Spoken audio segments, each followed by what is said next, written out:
Hello, hello, hello, and welcome. It's that time of the week again for the Onefootball live show. We're very glad to have you all with us. I can see a few of you guys on there already. Tom Geno, a friend of the show. Hi, Tom. How you doing? Ryan Amira, I remember you from last week. Thanks for rejoining us again here.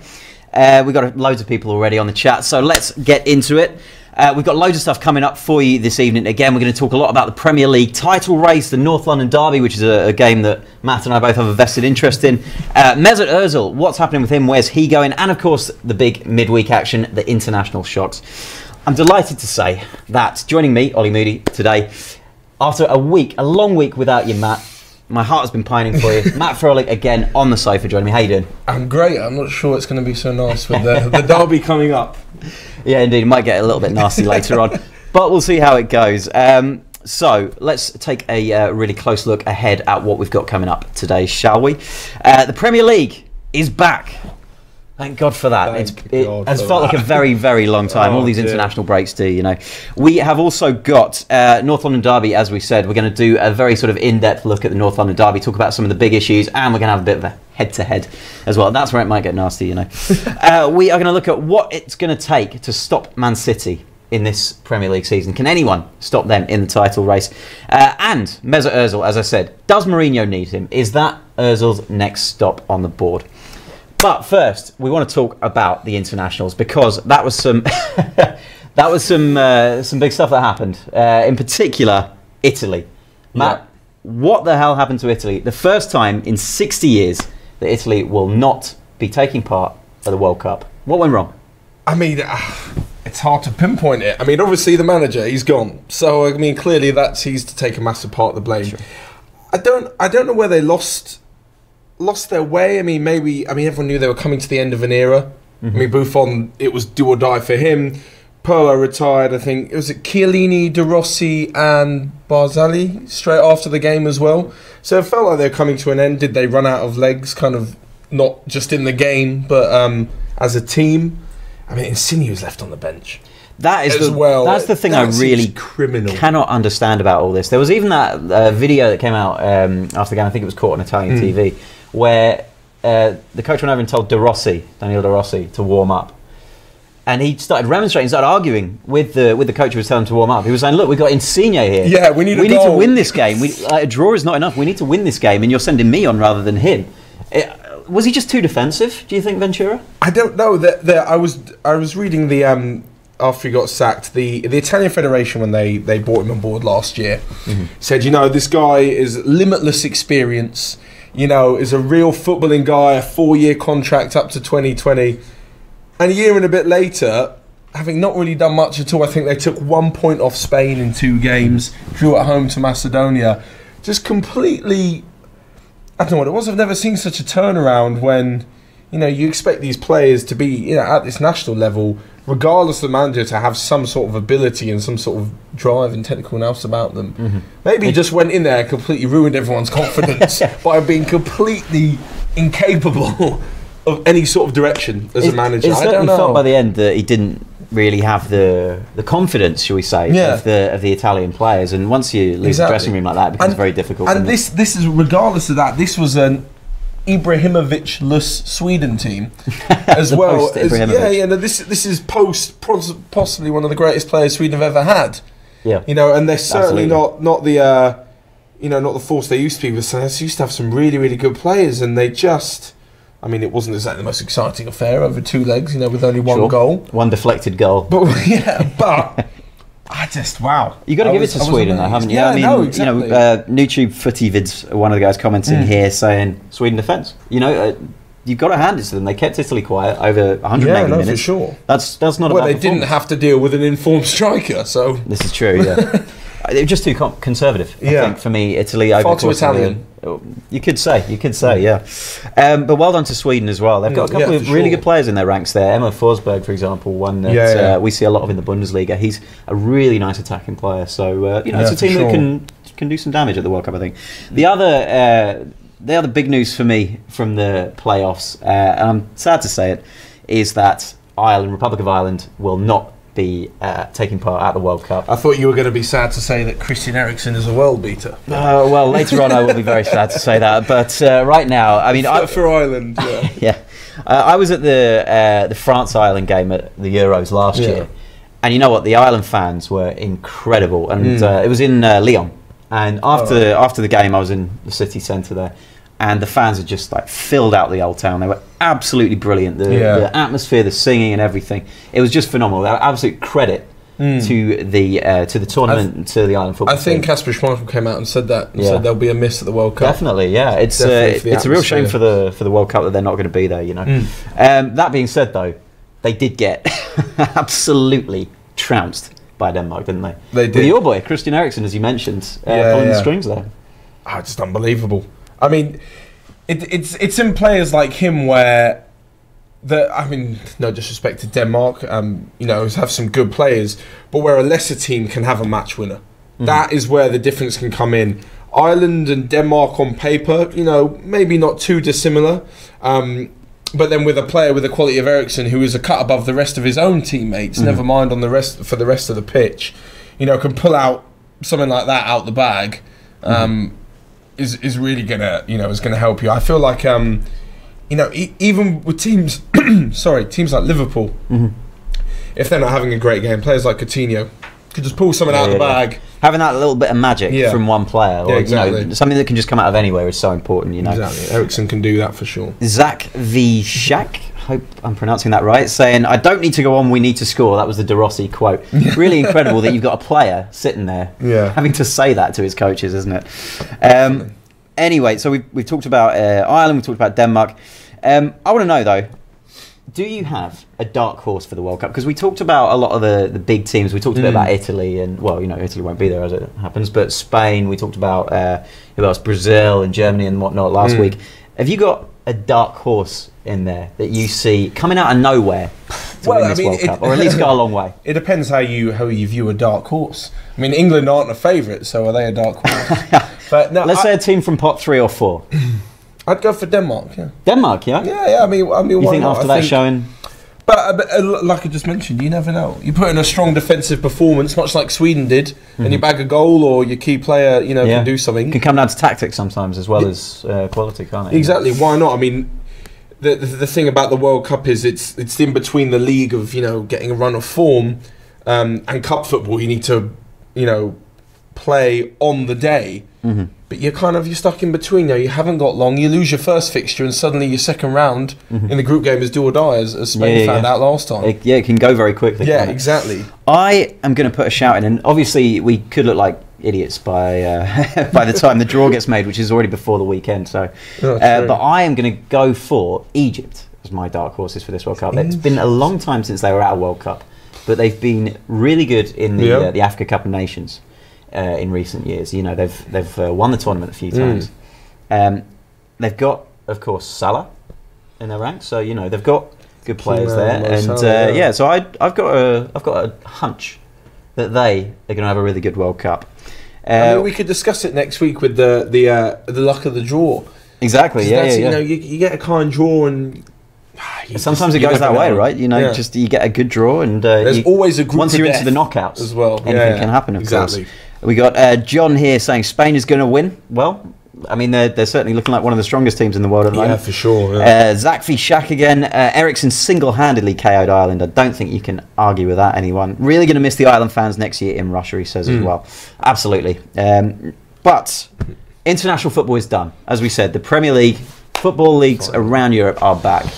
And it really has felt like a long time. And on top of that, we've got a huge weekend coming up for our two teams. I'm an Arsenal fan. Matt here is a Tottenham fan. And this weekend we have the North London Derby. And before we get to the game itself, I want to talk about one of the key players in that game, a player from my team, Arsenal, who is probably not going to be around next season at Arsenal. Mesut Özil. He's one of the two players, of course, of Alexis Sanchez, who is running out of time on his Arsenal contract. Doesn't look like another one's going to be agreed.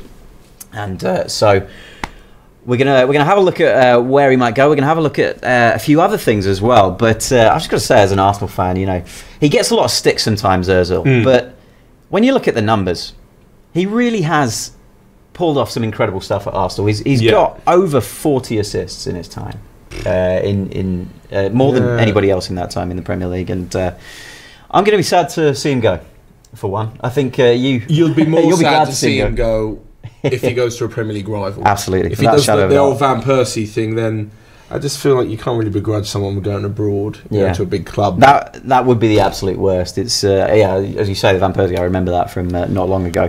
I want to know where you think Mesut Özil is going to go. I want to know where you think he'll end up, why you think he's going to end up there. We'll talk about that in a minute, but first I've prepared a little something for you guys to tell you what I think, where I think he might go. So let's take a look at that, shall we?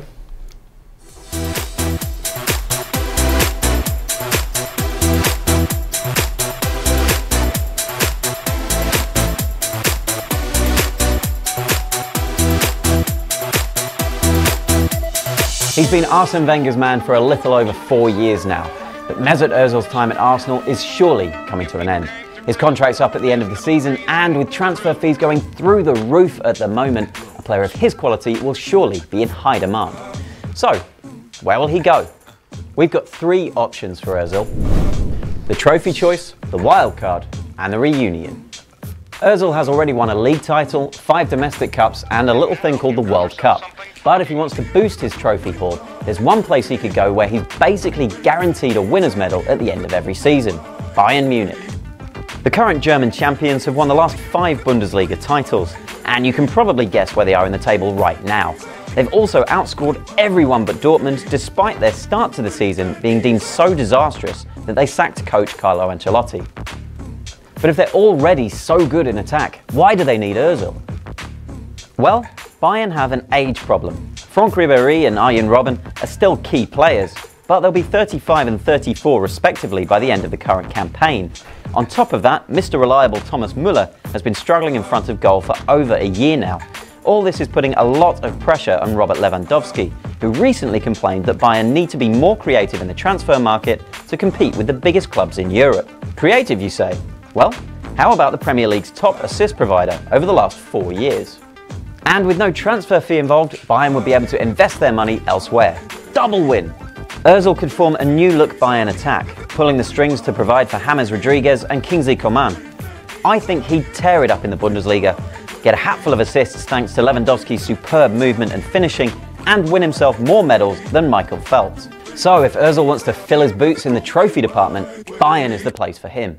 But there's another club, arguably even bigger than Bayern, who could use Özil's skills to lethal effect. It might be a little bit out there, but Özil could be on his way to Barcelona. The Catalans have got a problem in the wake of the Neymar deal.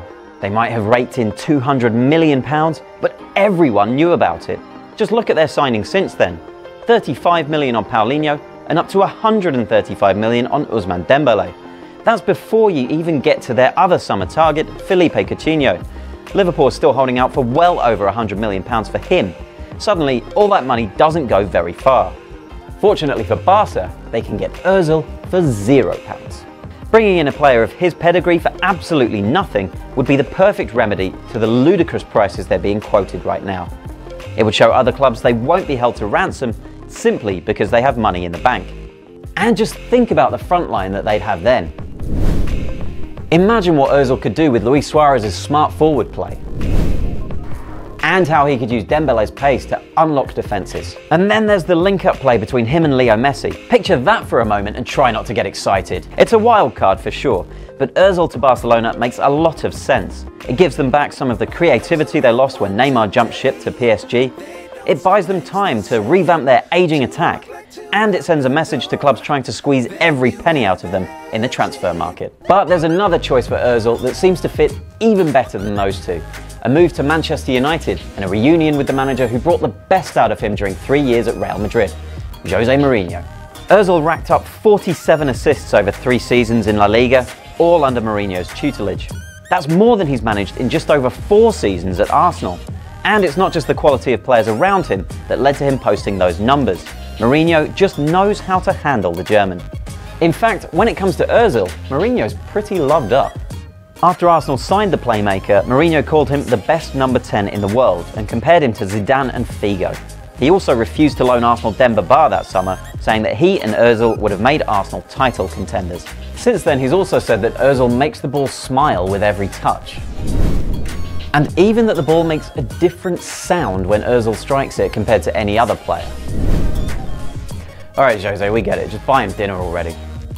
But it's not just Özil and Mourinho sitting in a tree. United's search for a first-class attacking midfielder has hit a few expensive hurdles in recent years. Shinji Kagawa was packed off back to Dortmund after 2 years, and Angel Di Maria only lasted 1 season before the club cut their losses. Of their current options, Henrik Mkhitaryan seems to have reverted back to last season's form after an explosive start to this campaign. And Juan Mata is hardly an old favourite. Mourinho couldn't wait to get rid of him when he returned to Chelsea back in 2013. All things considered, it would seem wise for Mourinho to turn to a player who he clearly has a lot of faith in. And Özil as the link-up man between Paul Pogba and Romelu Lukaku sounds all kinds of good to us. And if you needed more, there are rumours that Özil has already told his Arsenal teammates that he's moving to Man United next summer. So we think Özil will stay in the Premier League and head to the red half of Manchester. But what about you guys? Do you think he'd be better off in Munich or even Barcelona? Tell us what you think in the comments.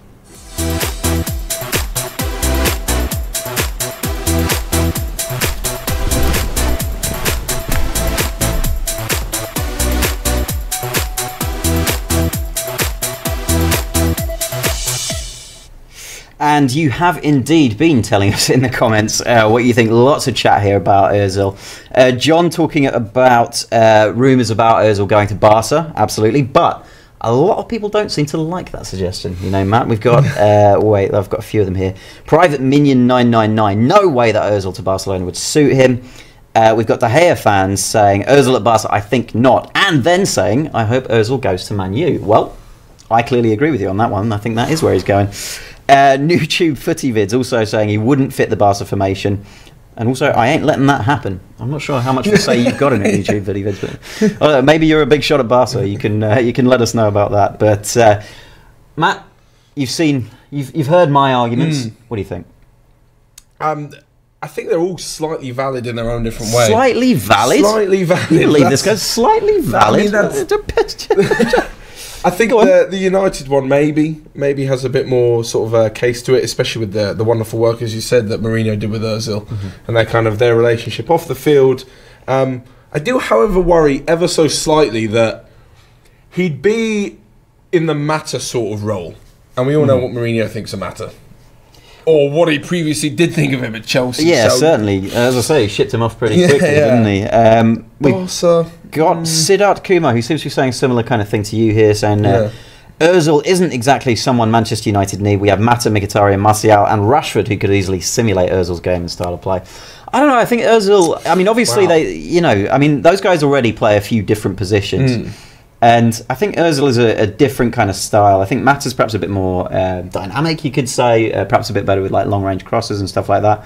But I think, in terms of like slipping balls through the defence and finding players who have made space for themselves, I think that's what Özil is so good at. You know, one of the things that has really frustrated me about Özil's time at Arsenal is that we haven't really, in my mind, had players who have had really good off-the-ball movement and found pockets of space for Özil to find them in. And I think at times that has really hampered his game, you know, that and not getting the ball to him quickly enough in attack. Compared to United, where they're very much sort of spearheaded towards Lukaku, whereas at Arsenal it's very much the focus is on the Sanchez and Özil kind of area.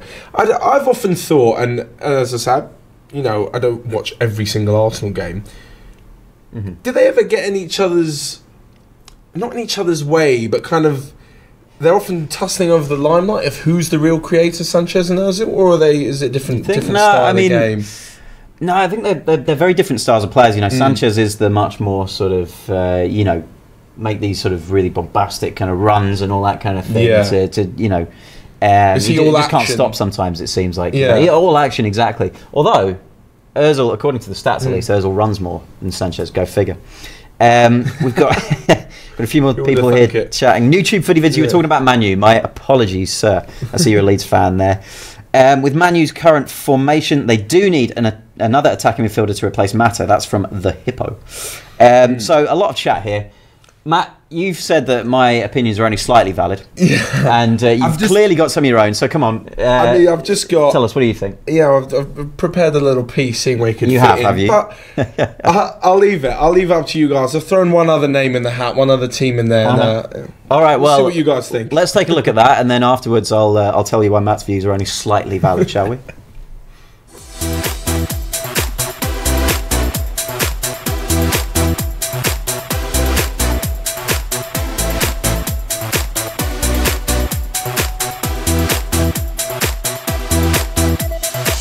Hi, I'm Matt, the UEFA B licensed qualified coach, and I'll be using some tactical analysis to tell you why football storylines make sense and why some don't. One headline that will play out in January is where next for this guy, Mesut Özil. If Mesut and his management team were talking about his next destination, this is what I'd be adding to the discussion. Option 1 is Mesut at United.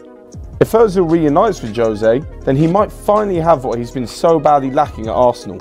A genuine striker that the manager is committed to. If he goes to Manchester, Mr. Assist will have, well, assistants.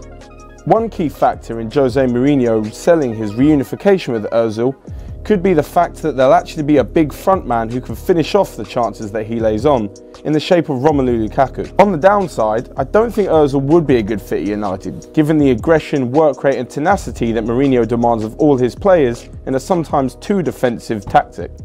Option number 2 is Mesut at Bayern. If he was of the opinion that he'd rather move closer to home and to the German national team selectors before the World Cup next summer, and have a chance at winning the Bundesliga title before he retires, well, there's only one place to do that really, at Bayern Munich. Can you imagine Özil feeding the likes of Lewandowski and Müller up front at the Allianz Arena? There's just one slight problem, and that's Colombian James Rodriguez. If his loan is to become permanent after the second year next season, I don't really see a place for Özil in the starting lineup. The third option is Mesut at Barca.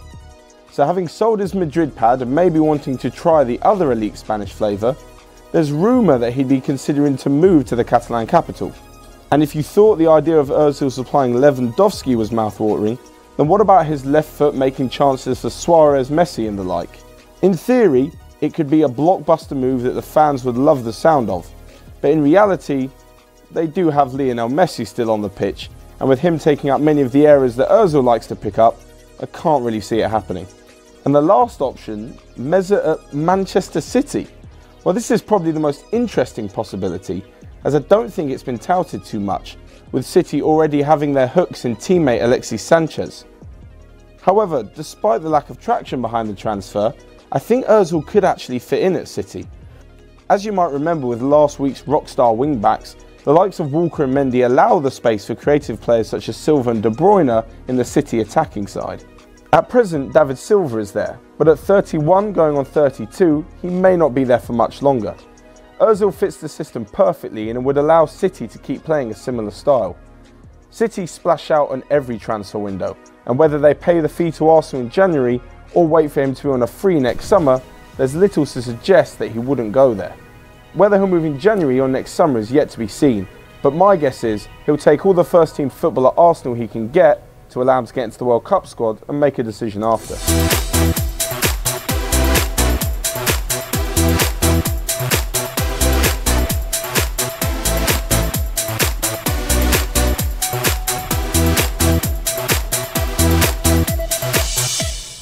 Right, so a bit of a surprise shout in there from Matt as far as I'm concerned. City, as if they haven't got enough great attacking players there already, you know.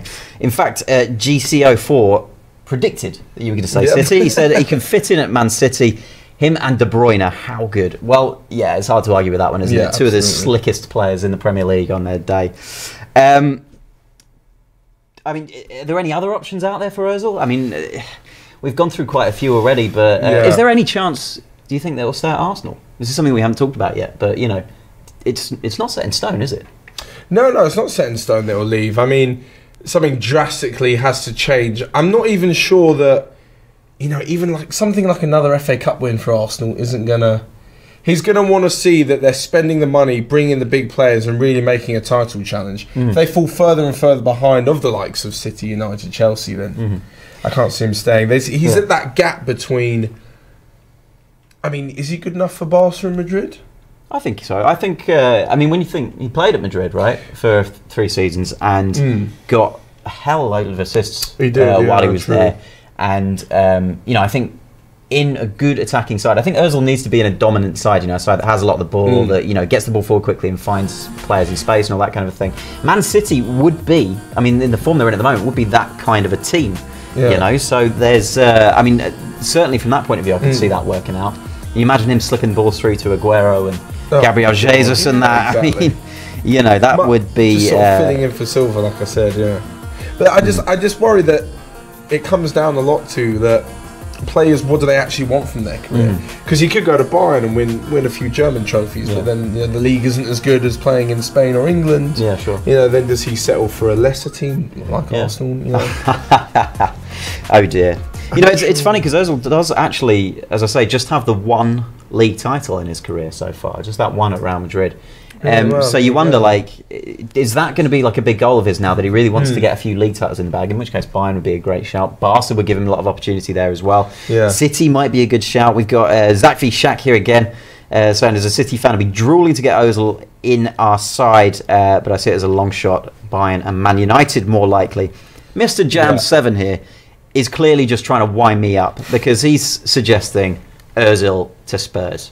Really? I don't think you're getting the team. I'm very delicate at the moment. If you don't mind, can we just leave these suggestions out? He's not, unless Eriksen goes, he's not getting in the team. All right, here we go. Yeah, we can get in the team. Right, okay. No, but seriously, let's say Özil was at Spurs. Do you think that could work with Pochettino's tactics?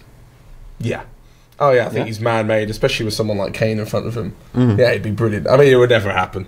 I mean, he's not called Sol Campbell, so. Here we go. Yeah, this is getting touchy now. yeah. I mean, we're talking about him going to Barcelona, as you know, he's played for Real Madrid. But if Neymar can do it, sure, if Neymar can make the switch, anyone can. But he wouldn't be going directly as well. I think that's kind of a big deal, isn't it? Going from these clubs like straight from one to the other. That's always a bit of a bit of a dicey situation. Yeah, Mr. Jam7 is convinced Özil to Spurs. Yeah, honestly, I'm going to ban you from the chat. Him and Eriksen, he's saying, would be a brilliant combination. They would, but as optimistic as I am, I can't see it happening somehow. No? I'm very pleased to hear you say that. If he went to Bayern, I'm sure Schalke fans would still have something to say about it. And it's about 8 years since he left.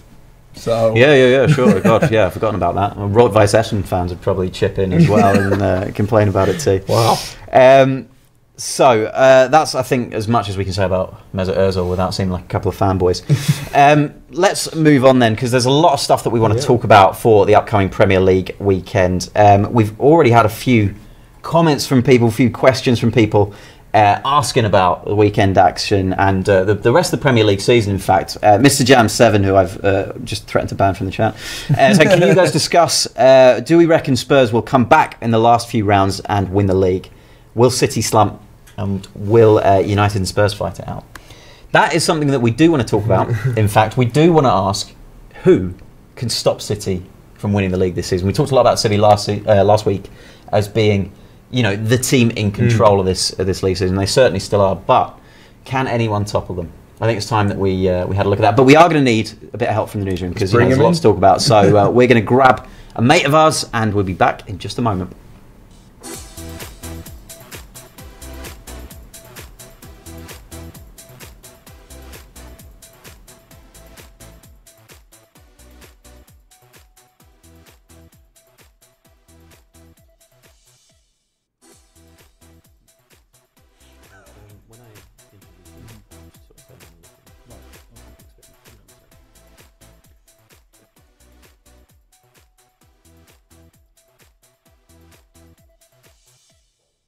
Right, guys, it's time to look ahead at all the Premier League action coming up this weekend and look ahead to the rest of the season too. And joining us for that, we have from the Onefootball newsroom, the man mountain that is Dan Burke. How you doing, Dan? I'm very well, thank you. Good stuff. Guys, having the show. Now, what we want to do first, before we look ahead to this weekend's matches, is just talk about Manchester City and the Premier League title. Are they too far ahead, or could a team catch them? And if so, who? I'm going to state my case for Manchester United. Now, we've talked a bit about them on the show already.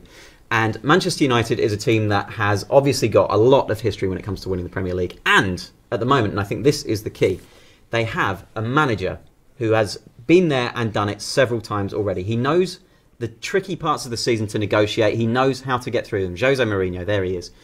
Now, Mourinho's obviously won the league a few times already, not with Manchester United yet, but he's got the tools there to do it, and he knows how to get through the toughest parts of the season, including the one that's coming up right now, the winter, Christmas, New Year schedule. It's always really heavy, and it's at a time of the year when other leagues are going on winter break. So it's always a special part of the year for the Premier League.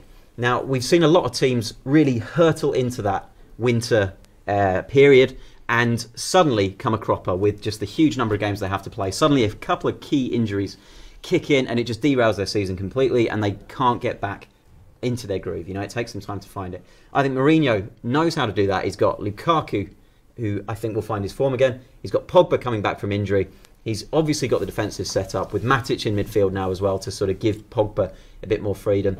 And I think that is the key to Manchester United hauling City in and winning the league title this year. But I've got two guys here who think very differently to me. So Dan, tell us your take. Well, at the start of the season I went for Chelsea. I'm a little bit less convinced about that prediction now, if I'm being perfectly honest. But I think they showed in that game before the international break. They played Manchester United and beat Manchester United at home. What a good team they are. They've got Alvaro Morata up front, who I think is a fantastic player. Sure. And he got a hat-trick at Stoke and sort of tailed off a little bit, but he scored a fantastic goal against United in that game. They've had a few problems behind the scenes this season with Antonio Conte, and he doesn't seem like he's entirely happy with the situation there, the players they brought in the summer. But during the international break, Michael Emenalo, their director of football, was left.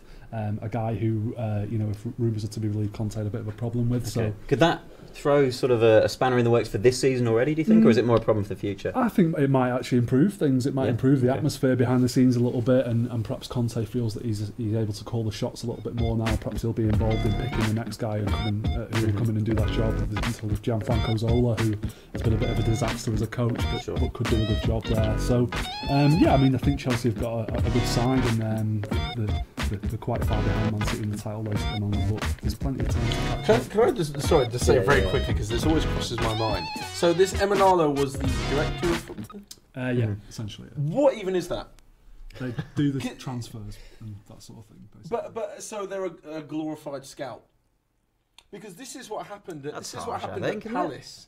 I can't remember who it was came in at Palace, and you're thinking, oh, we're an ex-pro. And I think, great, if you're an ex-pro, you know the field, you may move into coaching. But how is the director of football like a legitimately learned position? Well, it's a bit of a Spanish thing, isn't it? I think it sort of comes from the continent and has made its way into English football with all the football. Is it sort of the bridge between the football knowledge of the coach, who doesn't know much about business maybe, and the business kind of Mike Ashley, who doesn't know about football? Is it the in-between? Yeah, and also so the coach can get on with coaching the team, I think, and not have to worry about And on that subject of coaching the team, do you really think Conte has got it in him to overhaul that huge gap that Chelsea have to City now? Yeah, definitely. He's a fantastic manager, yeah. I mean, it's probably at this point I should mention that I am a Man City fan, and I hope that he doesn't, and I do think the way things are going that City are going to win the title.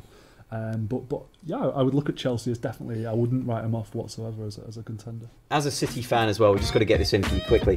What could throw a spanner in the works there? What could it be? If City aren't going to win this league, what will it be that does for them?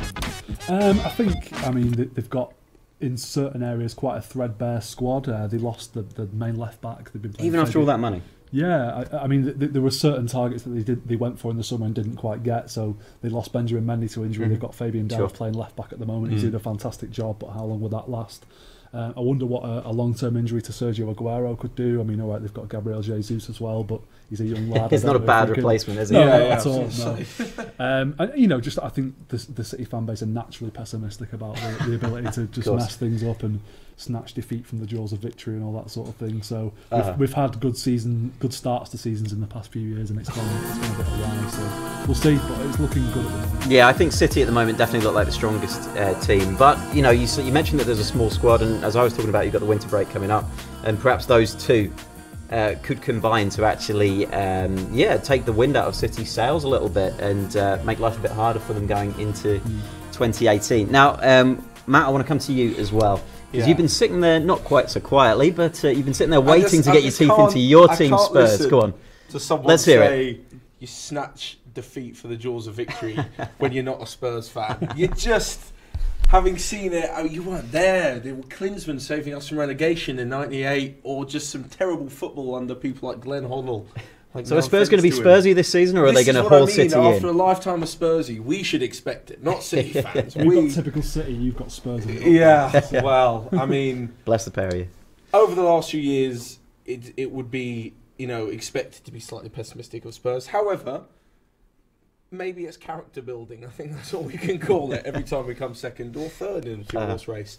Yeah, but you're putting pressure on that. This is the thing. We're applying the right kind of pressure. And I'm generally sort of positive for Spurs. I think that as well as them doing well, I think on the pitch, we've put in some more impressive performances, I think, especially against Real Madrid.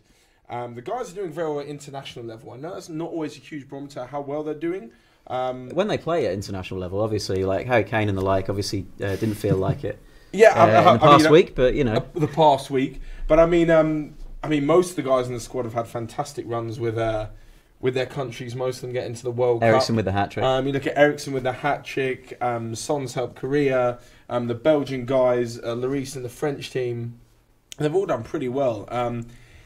And I think what I haven't seen quite as well from Spurs, there's Mourinho, right, and Man United's got a plan, and Guardiola's got the football. Yep. And if Mourinho can't do the football, I see them lagging. And if Guardiola doesn't have the plan B, I can see them lagging. But I feel like Spurs are in a good level in between. Whereas we have our brand of football, but as seen with Real Madrid away, you can pull off the big scores as well. Yeah. We said, we're going to up front. Llorente came in, was fantastic. And we can kind of mix it up a bit. This is my main Man City question.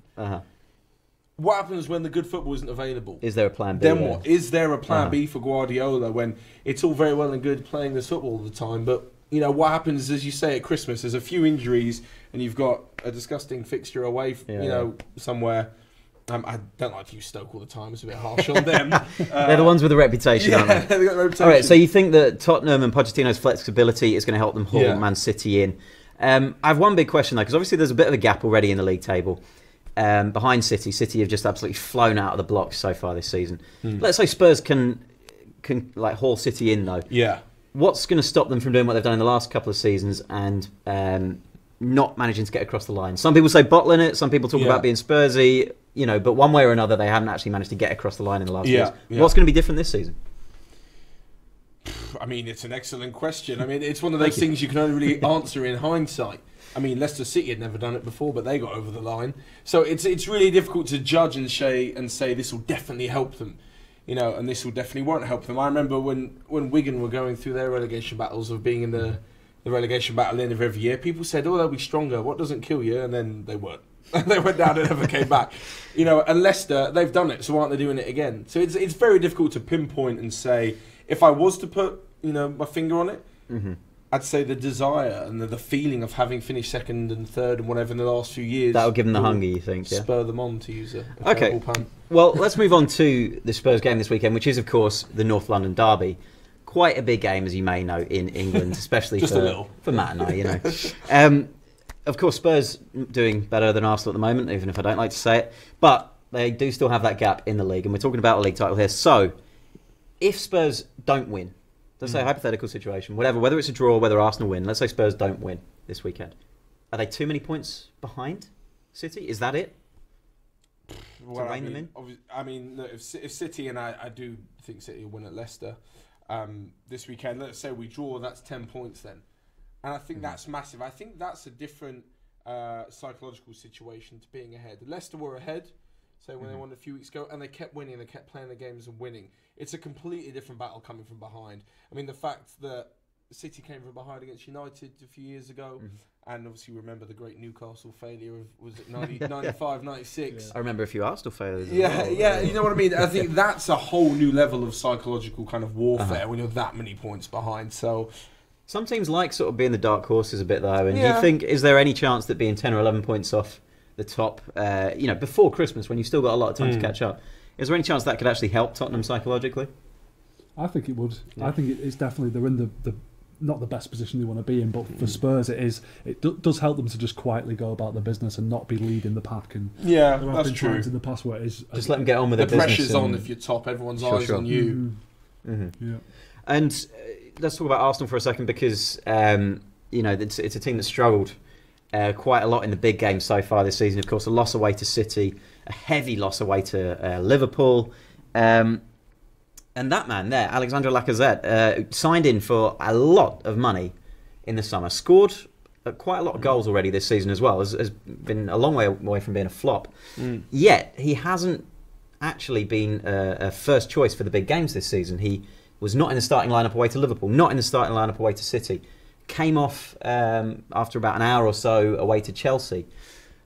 What's going on there? And what can Arsenal do if Lacazette doesn't start? Do they really have a good enough attack to win without Lacazette in the team? I think Giroud's injured now for the weekend. He is, yeah. He's got a But thigh Sanchez injury, started up top against City, right? So. It's a bit of a weird one with Lacazette. You kind of wonder whether Wenger just bought him just to shut people up and doesn't actually rate him as a player. Really, there's been so much clamour for them to buy this striker over the years, and his name is one that's been mentioned a few times. I don't think he's a world-class player, Lacazette, but I think he's a very good striker.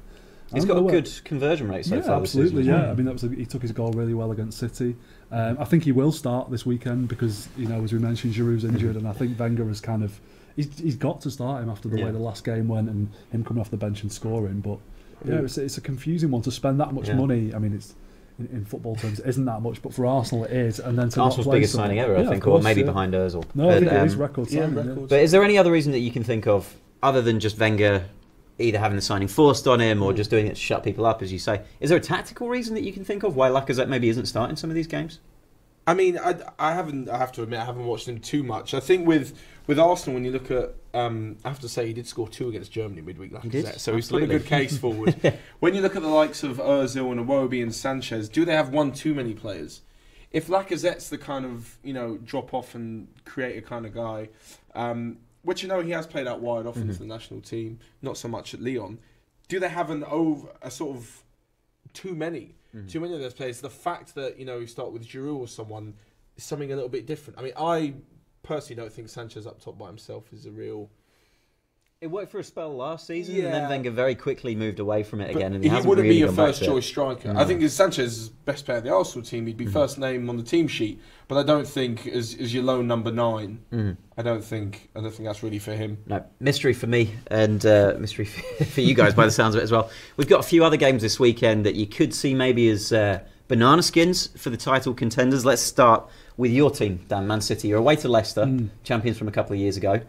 Any chance there that City are going to come up against their first defeat of the season? Yeah, I mean, we talked about the natural pessimism of the fan base earlier. I am a little bit... So Leicester are winning. A little bit pessimist. I don't know if they'll win, but I can certainly see City dropping points this weekend. I think Claude Puel's come in there and sort of steadied the ship a little bit and got them playing again, and they'll be up for this one, Leicester. The crowd will be up for it and the players will be up for it, and I think they'll have a real go at City. So I could see that one being a draw. Yeah, so a potential banana skin there. What do you reckon, Matt? No. I think City are going to roll over them. I think this is just his pessimism. This is real pessimism. It is, isn't it? He doesn't want to jinx it. That's the thing. 3 or 4-0 and it'll be calm and everyone will just... All right. What about the team that you said could haul City in the title race? What about Chelsea? They're away to West Brom. Now, I've got to say, I think away to West Brom is always one of the trickiest games on paper that you can come up against in the season. Tony Pulis... defensive team, a team that's hard to break down, but with the home fans behind them.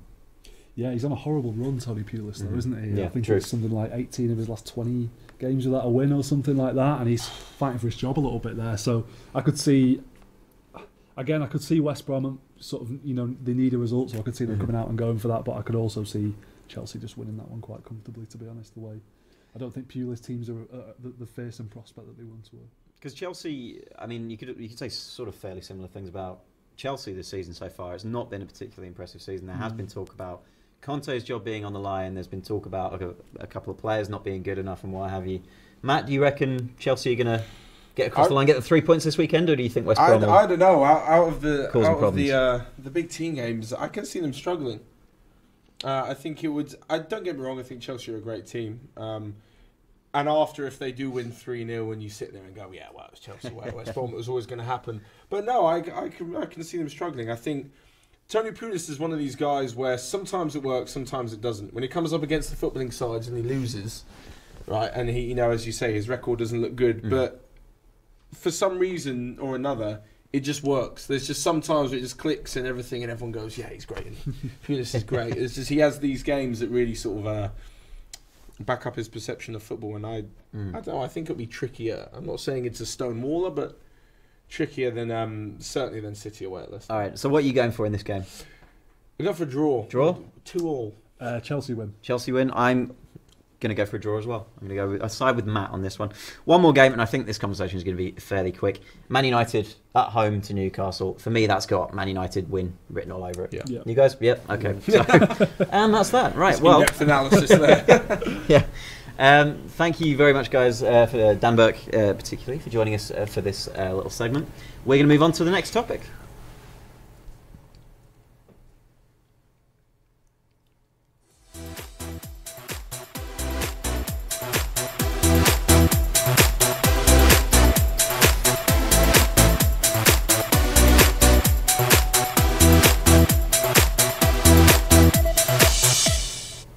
And there's plenty more Premier League chat to come in the last little segment of our show here.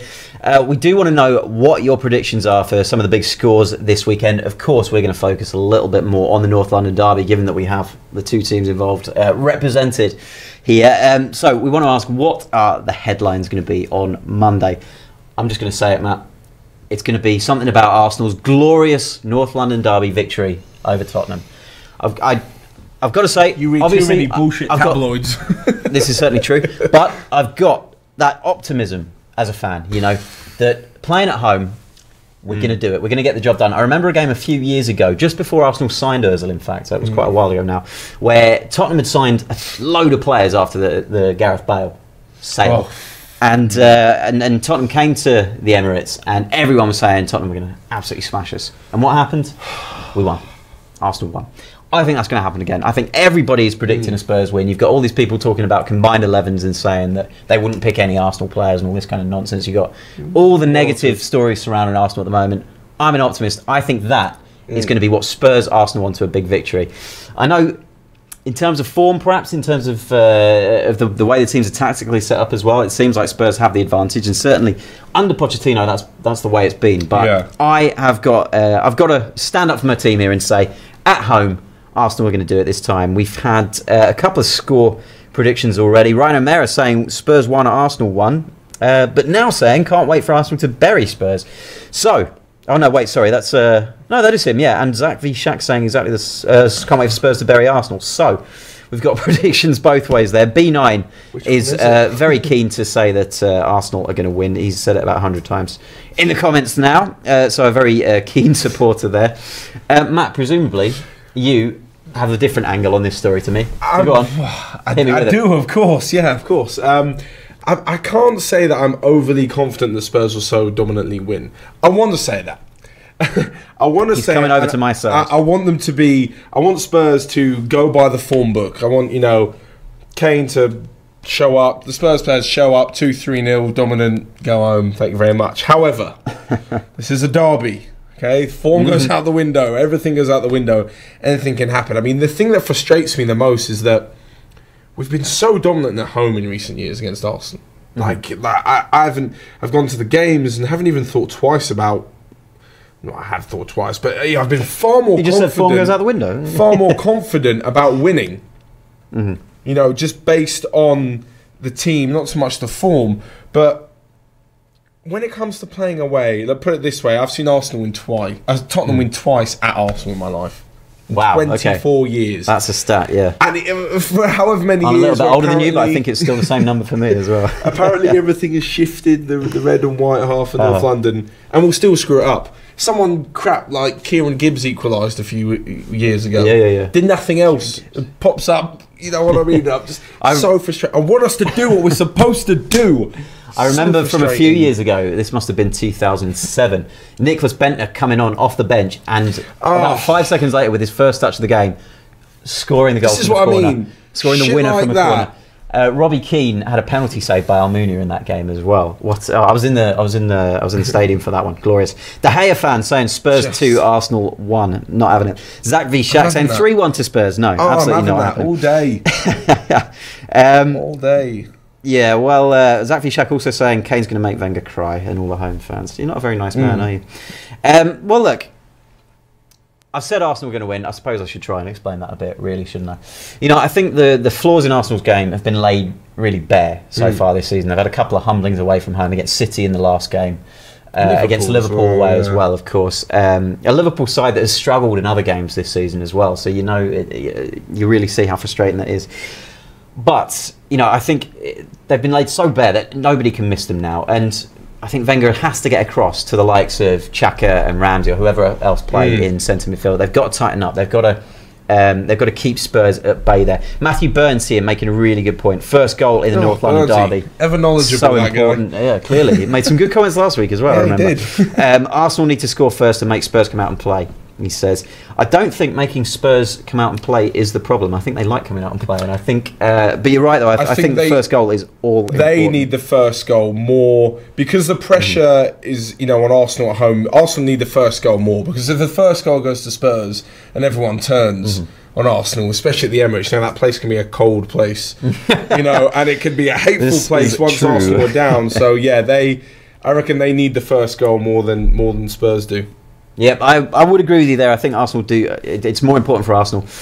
Spurs, though, of course, have got a few players coming back from injury, or perhaps not coming back from injury. We'll wait and see. Doubts over Hugo Lloris, I think, and Dele Alli as well. I think they'll be okay. I think Kane and Winks and Ali are fine. Yeah, I mean, Kane really is the big one there as well, isn't it? Yeah. We've got the real gunner here asking, do you think this is the best Spurs team in years? I think it's safe to say that this is as good as Spurs have been in my lifetime. I think I'm nearly 30 as well. Yeah. So you know, I think this is definitely the best Spurs team that I've ever seen. I put a lot of that down to Mauricio Pochettino. Actually, I think some of these Spurs players are absolutely brilliant, no doubt about it. But I think he makes, with his system and with how well the players are drilled and his tactics and that, he makes certain players look better than they actually are. And I think he is. Come on, then, name and shame. All right, I don't think Danny Rose is all that. Personally, sorry, and you know, I think Eric Dyer is another one who works very well in a good functioning system. Yeah, he does. I'm not sure. I think if you put him in another team,